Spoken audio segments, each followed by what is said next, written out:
क्या महाराष्ट्र की राजनीति में एक नया तूफान आने वाला है? क्या बीजेपी नेता नाजिया इलाही खान को मिली धमकी सिर्फ एक फोन कॉल है या इसके पीछे कुछ और बड़ी साजिश छुपी है? पाकिस्तान और सऊदी नंबर से आई मर्डर रेप की धमकी अचानक क्यों?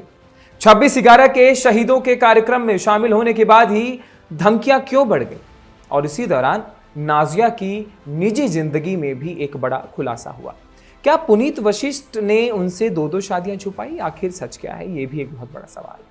देखिए, देश की आर्थिक राजधानी कहीं जाने वाली मुंबई में बीजेपी नेता नाजिया इलाही खान को फोन पर जान से मारने की धमकी मिली। इस धमकी का ऑडियो सोशल मीडिया पर वायरल हो रहा है। ऑडियो में कॉलर की डरावनी भाषा ने राजनीतिक हलकों में एकदम सनसनी मचा दी। नाजिया इलाही ने धमकी की जानकारी सोशल मीडिया पोस्ट के जरिए दी है। इन्होंने बताया कि मुझे अभी पाकिस्तान से मर्डर और रेप की धमकियां मिल रही हैं। धमकी देने वाले ने कहा कि मुंबई जिंदा आ गई, लेकिन वापस मेरी लाश जाएगी। नमस्कार, वंदे मातरम, भारत माता की जय, हर हर महादेव।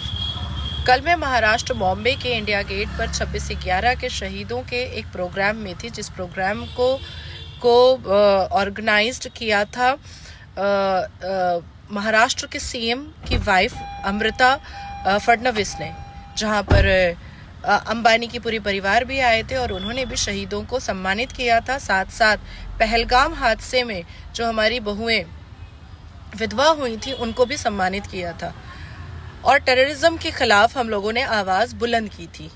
आज मेरी सभा थी पार्टी के नेताओं के साथ और एक पॉलिटिकल सभा थी, बैठक थी, जिससे मैं निकल रही थी मलाड से और अचानक से मुझे दुबई के एक नंबर से कॉल आता है और वो अपना नाम बताता है सोहेल खान, और उसके बाद फिर वो मुझे धमकी देता है कि तुम महाराष्ट्र बॉम्बे में हो और जहाँ जहाँ जा रही हो मुझे पता है और तुम्हारे जनाजे की तैयारी यही बॉम्बे में हो चुकी है।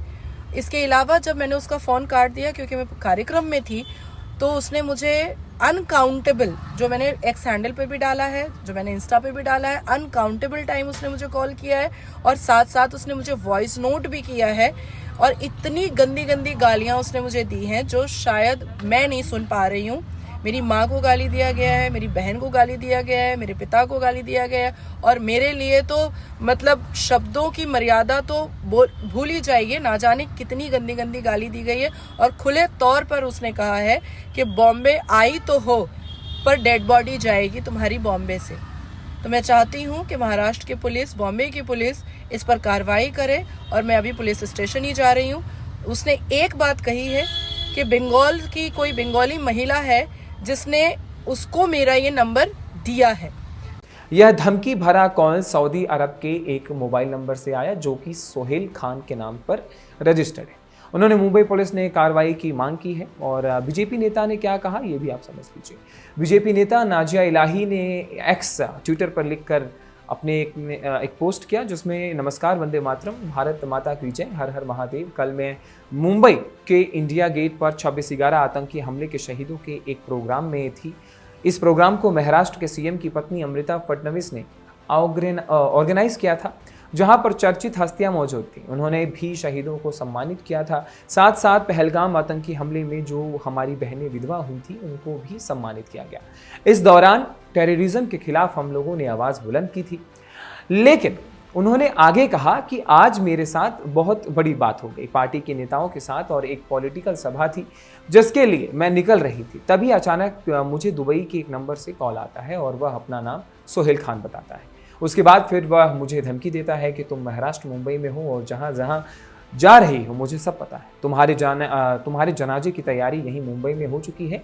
इसके अलावा जब मैं उसका फ़ोन काट दिया क्योंकि मैं कार्यक्रम में थी, तो उसने मुझे अनकाउंटेबल बार उसने मुझे कॉल किया और साथ साथ मुझे उसने वॉइस नोट भी भेजा। मुंबई पुलिस ने कार्रवाई की मांग कर ली है। बीजेपी नेता नाजिया इलाही खान ने मुंबई पुलिस से मामले में कार्रवाई की मांग की है। बीजेपी नेता के पोस्ट में उनके फैन से गुस्सा और उन्होंने फ़ोन करने वाले के खिलाफ सख्त एक्शन लेने की गुहार भी लगाई है। आपको बता दें कि नाजिया इलाही खान को प्यार में भी धोखा मिला था। पुनीत वशिष्ठ से नहीं करेंगी शादी का एक बहुत बड़ा मैटर सामने आया था, जिसको लेकर मैं आपको एक बात और बता देना चाहता हूँ। भारतीय जनता पार्टी बीजेपी की अल्पसंख्यक विंग की सदस्य हैं। अपनी बेबाक बयानबाजी के लिए जानी जाती है। वे इस्लामी प्रथाओं जैसे हलाला, 3 तलाक और मदरसों पर खुलकर आलोचना करती हैं। साथ ही हिंदू सनातनी संस्कृति का समर्थन करती हैं। उन्होंने खुद को सनातनी के रूप में पहचान दी है।